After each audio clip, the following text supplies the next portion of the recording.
Capítulo 6, parte 3. A fisiologia do hábito. Uma obra do Dr. Carpenter foi, talvez, a primeira a me fornecer a pista que eu estava procurando. Em sua Mental Physiology, um livro muito interessante a propósito, ele propõe uma analogia entre atividade física e atividade mental e mostra que a correspondência em efeito se deve a uma correspondência em causa. Tecidos em crescimento se ajustam aos modos de ação. Parafraseando a doutrina da escola que o Dr. Carpenter representa, os tecidos, como o tecido muscular, por exemplo, sofrem constante desperdício e constante reparação.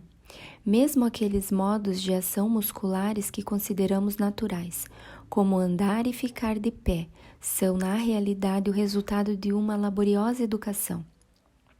Assim como muitos modos de ação que adquirimos conscientemente, como escrever ou dançar, mas os modos adquiridos tornam-se perfeitamente fáceis e naturais. Por quê? Porque a lei dos tecidos em constante crescimento assegura que eles se ajustem aos modos de ação que lhes são exigidos. Em uma situação em que o cérebro envia rapidamente para os músculos, que estão sob o controle nervoso, a mensagem de executar uma certa ação, essa ação se tornará automática na zona inferior, e a mais débil instigação externa a produzirá sem a intervenção do cérebro. Desta forma, as articulações e os músculos da mão da criança, por exemplo, acomodam-se muito rapidamente ao modo de ação exigido deles ao segurar e conduzir a caneta.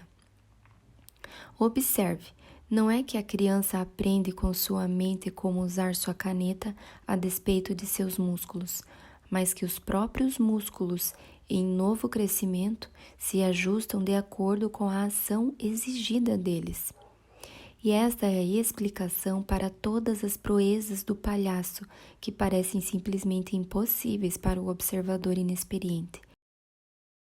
Porque suas articulações e músculos não têm os mesmos poderes que foram produzidos no palhaço por meio de um processo de treinamento precoce. Portanto, as crianças devem aprender a dançar, nadar, etc., em uma idade precoce. Isso é verdadeiro, principalmente em relação às atividades meramente corporais. Eis a razão pela qual as crianças devem aprender a dançar, cavalgar, nadar, praticar calistenia e toda a forma de atividade que requer um treinamento dos músculos em uma idade precoce. O fato é que os músculos e articulações não têm apenas que se conformar a novos usos, mas eles precisam crescer, ajustando-se a um padrão modificado. E esse crescimento e adaptação ocorrem com maior facilidade durante os primeiros anos da criança. Naturalmente, o homem cujos músculos preservaram o hábito da adaptação aprende novos jogos, novos exercícios musculares sem muito trabalho.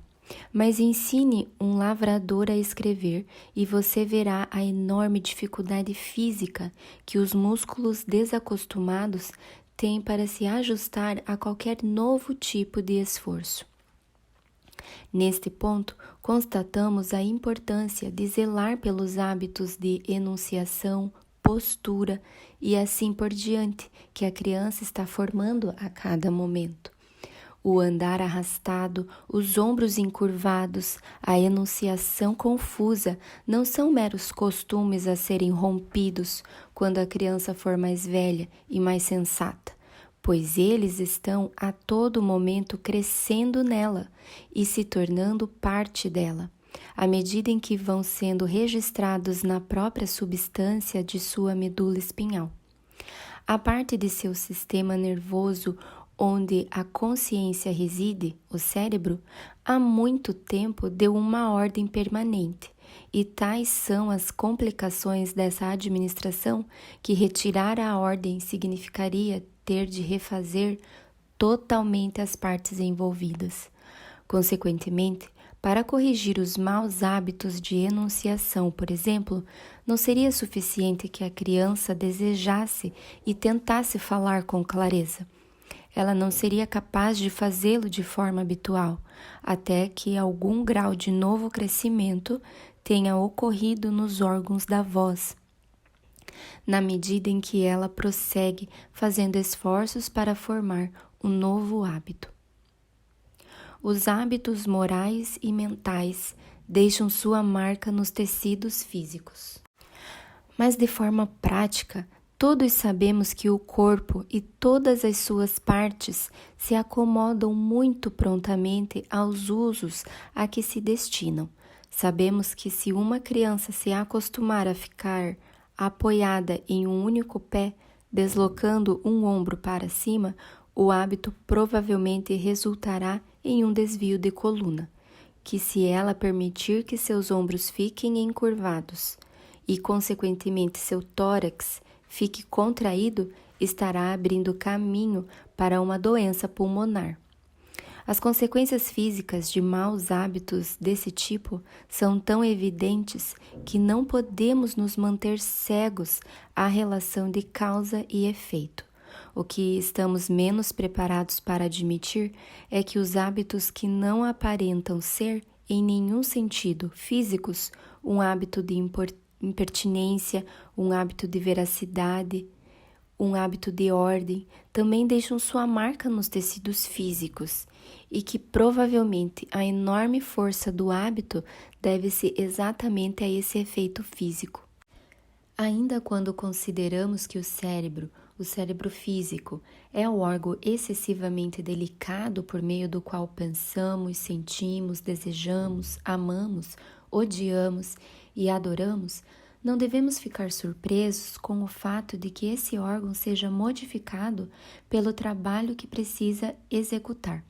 Em outras palavras, é como se todo trem de pensamento familiar estabelecesse um trajeto na substância nervosa do cérebro, por onde os pensamentos pudessem se mover levemente por vontade própria e do qual eles só pudessem ser retirados por um esforço da vontade. Trens de pensamentos persistentes. Assim, a dona de casa sabe que quando seus pensamentos são livres para seguir seu próprio curso, elas se movem em direção aos cuidados da casa ou da despensa, ao jantar de amanhã ou às roupas de inverno. Isto é, o pensamento se move sob o trajeto que foi, por assim dizer, pavimentado por meio de constante repetição. Os pensamentos da mãe se movem em direção aos filhos, os do pintor em direção aos quadros, do poeta em direção aos poemas, e os pensamentos do ansioso, cabeça do lar, se movem em direção aos cuidados financeiros. E pode acontecer que até mesmo em tempos de pressão incomum, esses pensamentos insistam em se manter naquele trajeto bem pavimentado e se recusem a se mover em qualquer outra via, até que o pobre homem perca sua razão, simplesmente porque não consegue retirar seus pensamentos daquela via que foi marcada na substância de seu cérebro. E, de fato, dessa forma a loucura se apresenta para cada um de nós, como um persistente desgaste que um trem de pensamento imprime sobre o tecido cerebral. Orgulho, ressentimento, uma invenção da qual um homem tenha se ocupado, uma opinião que ele concebeu, qualquer trilho de pensamento de que ele não tenha mais poder para se desviar, colocará em risco a sua sanidade. Regeneração incessante do tecido cerebral. Se nós amamos, odiamos, pensamos, sentimos, adoramos, às custas de um esforço físico real por parte do cérebro e de um consequente desperdício de tecido, quão grande deve ser o trabalho deste órgão por meio do qual nós, de fato, fazemos todas as coisas, mesmo aqueles atos cuja execução final recai sobre as mãos ou os pés. Isso é verdade, e para compensar esse desperdício excessivo, o cérebro consome a maior parte da sua nutrição fornecida pelo corpo. Como já vimos, 1/5 ou 1/6 de todo o sangue do corpo é empregado na compensação do desperdício na casa do rei. Em outras palavras, novos tecidos cerebrais estão sendo constantemente formados a um ritmo espantosamente rápido.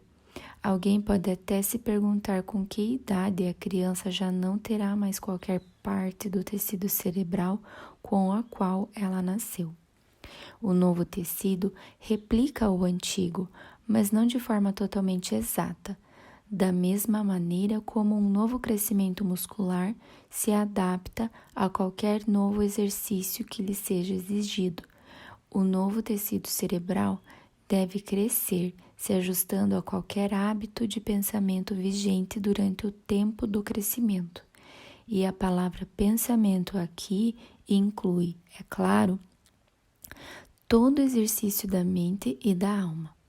O cérebro humano cresce se ajustando aos modos de pensamento em que é habitualmente exercitado, diz um fisiologista competente, ou nas palavras do Dr. Carpenter, qualquer sequência de ação mental que tenha sido repetida com frequência tende a se perpetuar, de modo que nos encontramos automaticamente induzidos a pensar, sentir ou fazer o que já temos sido acostumados a pensar, sentir ou fazer, sob circunstâncias semelhantes, sem qualquer propósito conscientemente formado ou qualquer antecipação de trabalho, pois não há razão para considerarmos o cérebro como uma exceção ao princípio geral de que cada parte do organismo tende a se conformar ao modo em que é habitualmente exercitada.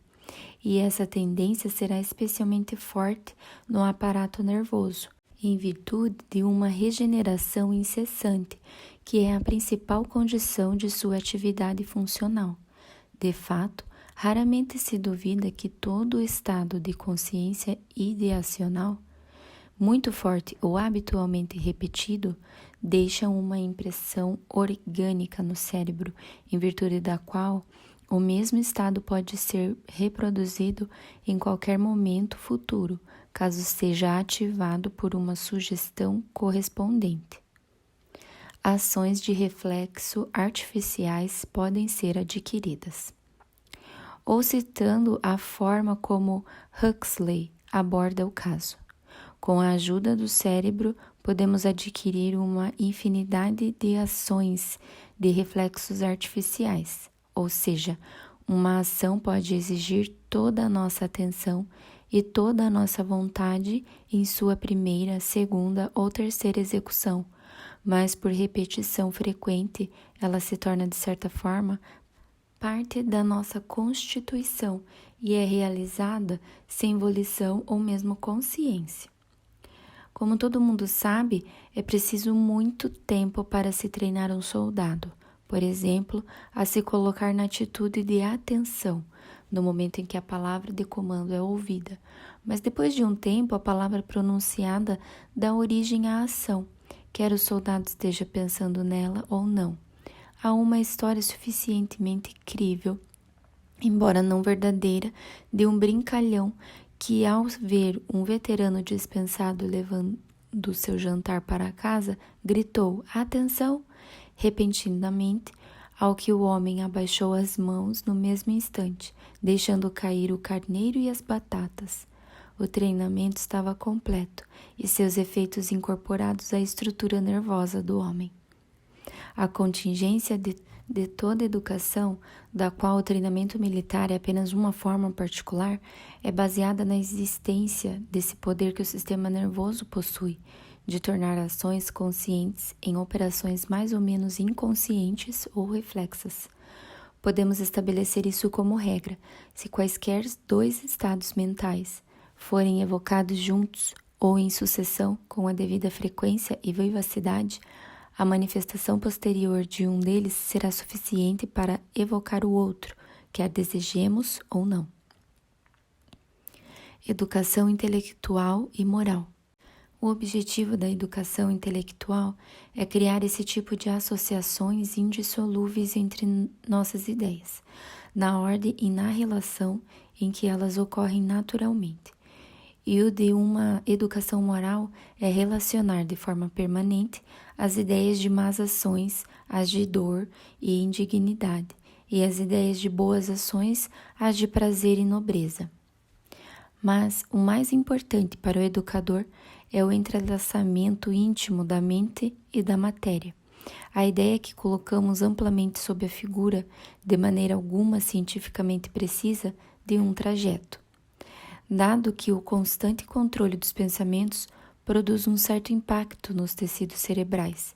Esse impacto é o primeiro rastro do trajeto ou caminho, um percurso de menor resistência, ao longo do qual a mesma impressão, feita em outra ocasião, achará mais fácil viajar, ao invés de pegar outro caminho.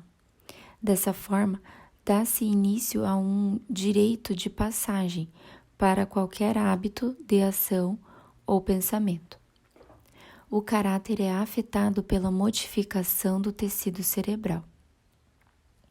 Qual a conclusão disso? Ora, que a efetiva conformação do cérebro da criança depende dos hábitos que os pais permitem ou encorajam, e que os hábitos da criança produzem o caráter do adulto, porque certos hábitos mentais, uma vez estabelecidos, tendem a permanecer para sempre, a menos que sejam substituídos por outros hábitos. Assim colocamos um ponto final à fácil filosofia do não importa. Ele vai se livrar disso. Aos poucos ele ficará mais sensato. Ele é muito pequeno, o que poderíamos esperar? E assim por diante. A cada dia e a cada hora, os pais estão passiva ou ativamente formando hábitos em seus filhos, dos quais, mais do que qualquer outra coisa, seu caráter e conduta futuras dependem. Influência externa. E então, devemos levar em consideração a influência externa. Em 9 casos a cada 10, começamos a fazer uma coisa porque vemos alguém fazendo. Continuemos agindo assim e eis um hábito. Se para nós mesmos é tão fácil adotar um novo hábito, para as crianças isso é 10 vezes mais fácil. E esta é a verdadeira dificuldade quando o assunto é a educação do hábito. É necessário que a mãe esteja sempre alerta para arrancar pela raiz os maus hábitos que seus filhos podem estar aprendendo com os criados ou com outras crianças. Perguntas para uso dos estudantes. 1. Ilustre o fato de que tecidos em crescimento se ajustam aos modos de ação que lhes são requeridos. 2. Mostre completa e especificamente por que as crianças devem aprender a dançar, nadar, etc., em idade precoce. 3. A que se deve provavelmente a força dos hábitos morais? 4. Mostre o perigo de trens de pensamento persistentes. 5. O que é a regeneração incessante do tecido cerebral implica para o educador? 6. Mostre que adquirir ações de reflexo artificiais em certas direções consiste em uma grande parcela da educação. 7. Quais são os objetivos da educação intelectual e moral? 8. Mostre que o caráter é afetado pela modificação adquirida do tecido cerebral. 9. Mostrar a necessidade dos cuidados em relação às influências externas.